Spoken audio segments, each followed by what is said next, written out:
Good morning, and today we're going to start on the 8th unit, which is determining the equation of a line. This extends nicely from the previous unit of calculating slope.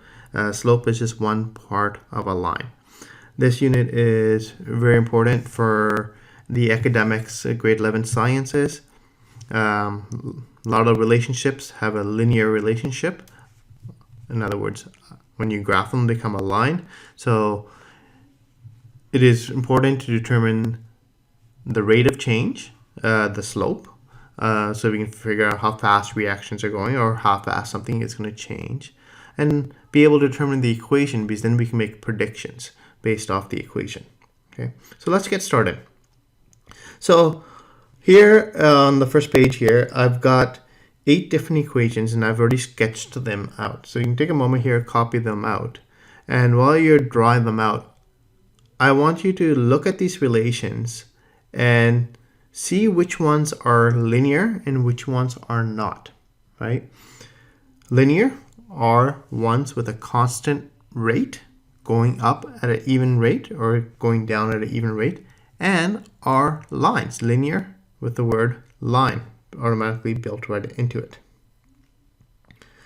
right? So I'm hoping that you notice that all the blue ones are linear equations and all the red ones are non, right? So the next part is to let's write out these equations. So I got the linear equations written out in blue here on the top, and I got the non-linear equations written out in green here. And write them out, and what do you notice about the equation? What in the equation makes it linear, and what in the equation makes it nonlinear? What trends do you notice, right? And I'm hoping that as you look across here, you notice that all the x's for the linear equations and all the y's have an exponent of 1. Soon as you introduce an exponent, it becomes non-linear, right? So that is the trend that I wanted you to notice. If the exponents of the terms in x and y are both equal to 1, then the graph is a straight line. In other words, linear, right? And you'd be like, Mr. Dolly, well, at least if you were in class, you're like, how come this one isn't linear? Both of the exponents are 1 here. But if you remember back to the exponent unit, we like to write everything in, this can be rewritten as y is equal to x to the minus 1, right? So it in fact has a negative exponent. So if you see an x and y in the denominator with no exponents attached, or even if it has an exponent attached, it is going to be a negative exponent, so it's not going to be linear. So you can add on to the rule if you want. So x and y both have to have exponents equal to 1 and both in the numerator, right? Okay, so let's investigate the equation of a line. So this is one form of the equation of the line, right? Y is equal to mx plus b, right? So the first investigation I want to do is we're given a graph of the equation y is equal to 2/3 x minus 1, and from the graph let's find the slope and the y-intercept. And what does that tell us about the equation of the line, right? So in the question, it says use the points A and B to determine the slope. And remember, you may recall that you can use any points on the line to determine the slope, right?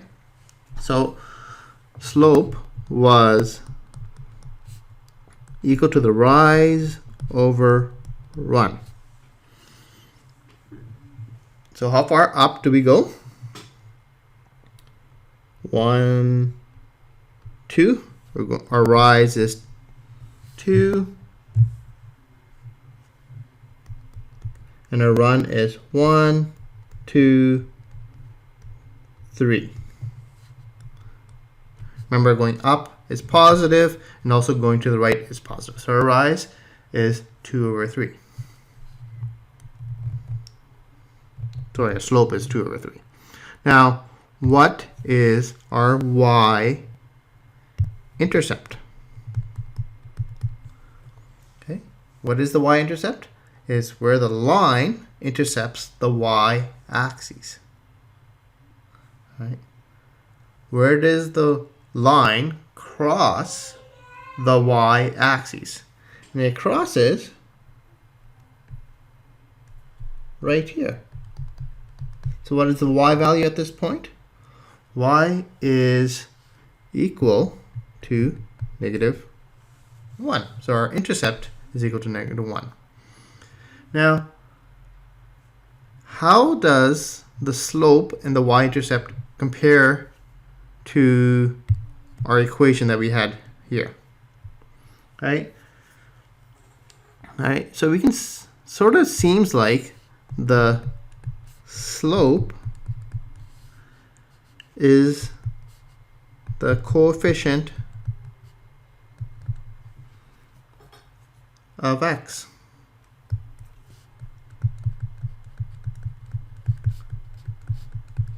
Right? And the y-intercept is the constant.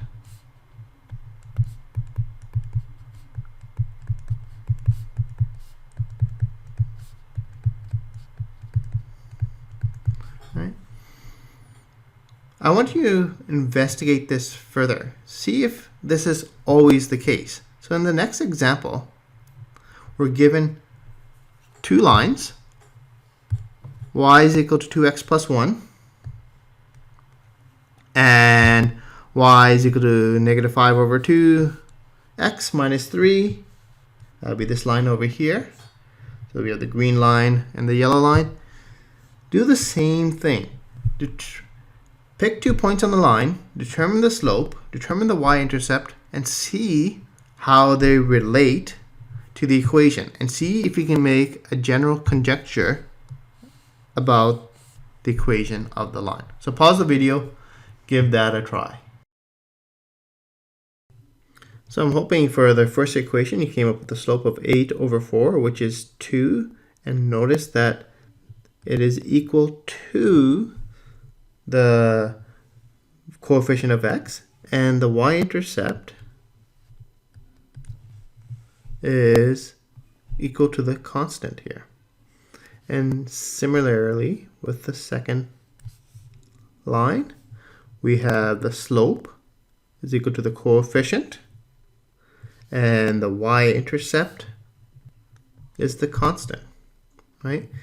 So we can make a conjecture here that saying if this is the equation of the line, the slope is the coefficient m, and the y-intercept is your constant, the b. So from the equation of the line, we should be able to look at the slope and the y-intercept.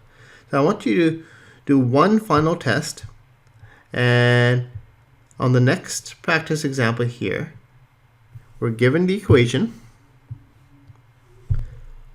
From the graph, determine the slope and the y-intercept and see how they compare. So pause the video and give that a try.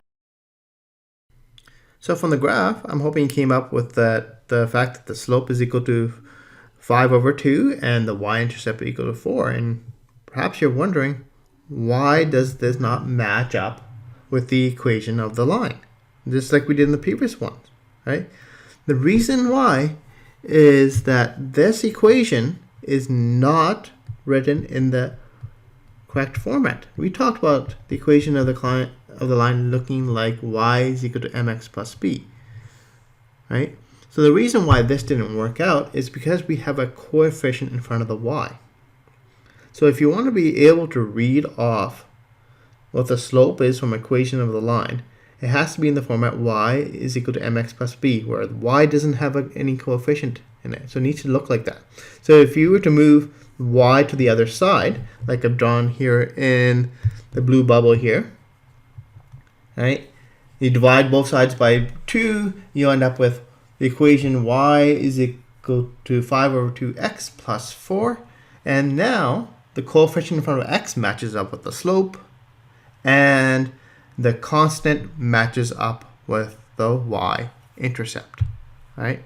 So this format, y equal to mx plus b, is known as the slope y-intercept form. So from the equation of a line, you can see what the slope is, and you can see what the y-intercept is. And if you know those two values, you can also graph the line without having to draw a set of values, table values, right? So before we do that, go to the next example here and look at these equations of the line, put them in this format if they are not already in the format, determine what the slope is, and determine what the y-intercept is. So pause the video, give that a try. So hopefully this is starting to click right now. So the slope is always just the x coefficient, and the y-intercept is the constant, as long as it's written in the y equal to mxb form. So it's pretty straightforward, except for C, right? In C, it's not written in the correct format, so we need to move the 6 over to the other side and have the equation as y equal to mx plus b. Once we do that and we simplify our fractions, we find the slope is equal to 4/3 and our y-intercept is equal to 1 over 6, right? So if you have an equation and you can pull out the slope and the y-intercept, you can draw a graph of the equation without having to set up some table of values. So on the next page, we have an equation of a line, y is equal to 2x minus 5, and we want to draw this line, right? So the first step is to write out what our slope is. Our slope is our x coefficient, which is 2, and our y-intercept is our constant, which is equal to -5. Now when we are graphing, right, we use our slope. We use rise over 1. Our slope here only has one value. So remember, 2 is the same thing as saying, because you want to do rise over run, it's the same thing as saying 2 over 1. So our rise is 2, as run is 1. Right? So to graph, we simply start off with our y-intercept, which is -5. Right? Then we apply our slope to it to find a next point on the line. So we're going to go, our slope is 2 over 1, so we're going to go up 2 over 1. Right? Another point of the line, up 2 over 1. And this just continues. Right? Once you have several points, you can draw a line through the points, and that will be your graph. So I'm trying to graph here. So the equation of the line would look something like that. All right. So I want you to practice this. I'll highlight these points and make it a little bit easier to see on the next graph. So we're given this equation here, right? Graph the equation, right? Then we'll talk about what the x and y intercepts are. So let's pause the video and try to graph this equation. So hopefully you were able to identify that the slope was 2/3 and the y-intercept was -6. You start off with -6 on a y-intercept, and we go up 2 and over 3. That draws another point. Do that a couple of times, and then we draw a straight line through it. So our equation of the line looks like this graph shown here. Okay, so some key characteristics of a line is where do they cross the axes. So what is the y-intercept? Where does it cross the y-axis? Well, we can tell that from the equation of the line and from our graph. Our y-intercept is at -6, right? Our x-intercept, in the previous unit, the way we did it is we set our y value equal to 0 and solve for x, right? So if we were to do that, we have our equation here. Y is equal to 2/3 x minus 6. We set our y value to equal to 0 and solve for x. Bring the 6 over to the other side. Right, we bring the 3 up. That gives us 18 is equal to 2x, and we solve by dividing by 2. So x is equal to 18 divided by 2, which is equal to 9. So our x-intercept is equal to 9. So we can solve it algebraically, or we could look off of our graph after we've drawn it. Where does the line cross the x-axis? At 9. So these things are not independent. They work together, right? So the equation, from the equation of the line, we can graph it, and from the graph, we can figure out all the different characteristics of the line, right? So that's at the end of the first lesson. So try the homework questions, all right? And I'll see you next time.